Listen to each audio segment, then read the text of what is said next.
in order to be successful, and you people are well on the road to success, you have to find out what makes you excited, what makes you want to get up each morning and go to work. You have to find it.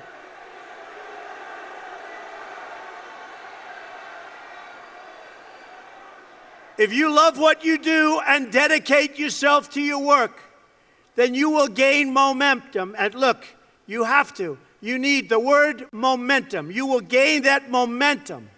And each success will create another success. The word momentum. I'll tell you a story that's very interesting for me. When I was young, there was a man named William Levitt, Levittown. You have some here, you have some in different states. Anybody ever hear of Levittown? And he was a very successful man, became unbelievable. He was a home builder, became an unbelievable success, and got more and more successful. And he'd build homes, and at night he'd go to these major sites with teams of people, and he'd scour the sites for nails and sawdust and small pieces of wood, and they'd clean the sites so when the workers came in the next morning, the sites would be spotless and clean. And he did it properly. And he did this for 20 years, and then he was offered a lot of money for his company. And he sold his company for a tremendous amount of money, at the time especially. This is a long time ago. Sold his company for a tremendous amount of money. And he went out and bought a big yacht. And he had a very interesting life. I won't go any more than that because you're Boy Scouts, so I'm not going to tell you what he did. Should I tell you? Should I tell you? Oh, you're Boy Scouts, but you know life. You know life. So, look at you. Who would think this is the Boy Scouts, right? So he had a very, very interesting life.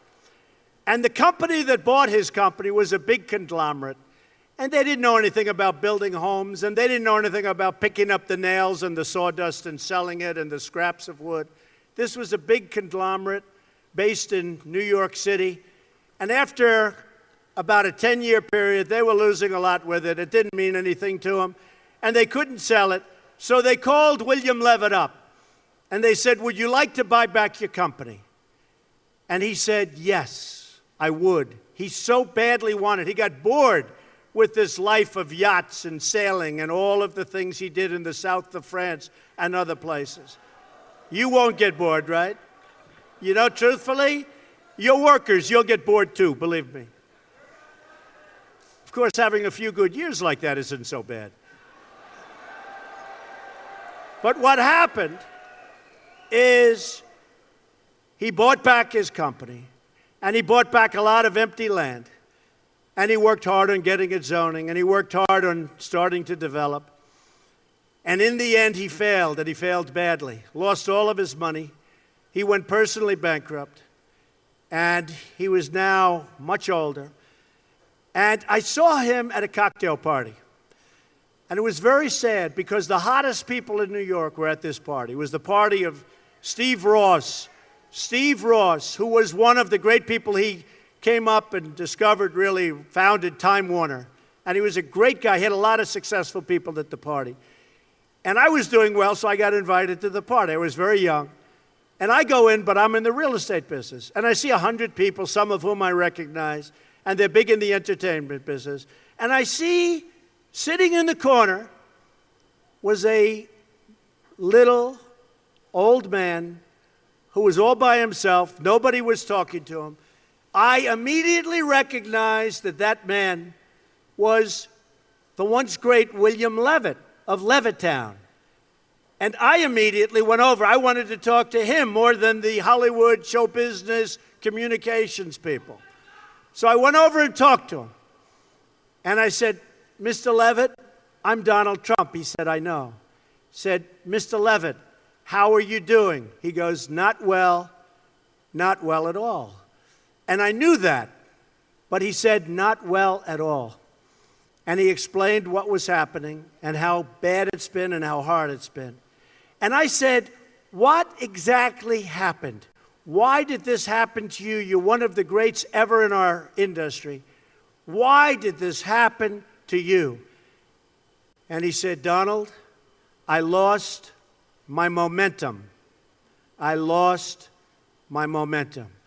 A word you never hear when you're talking about success. When some of these guys that never made 10 cents, they're on television giving you things about how you're going to be successful.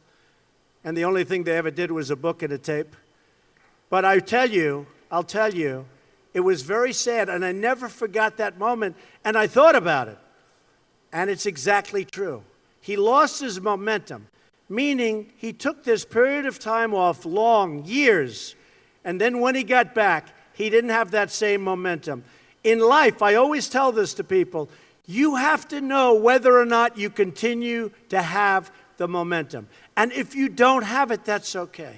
Because you're going to go on, and you're going to learn, and you're going to do things that are great. But you have to know about the word momentum. But the big thing, never quit, never give up, do something you love. When you do something you love, as a scout, I see that you love it. But when you do something that you love, you'll never fail. What you're going to do is give it a shot again and again and again. You're ultimately going to be successful. And remember this, you're not working. Because when you're doing something that you love, like I do, of course I love my business, but this is a little bit different. Who thought this was going to happen? We're, having a good time. We're doing a good job. Doing a good job.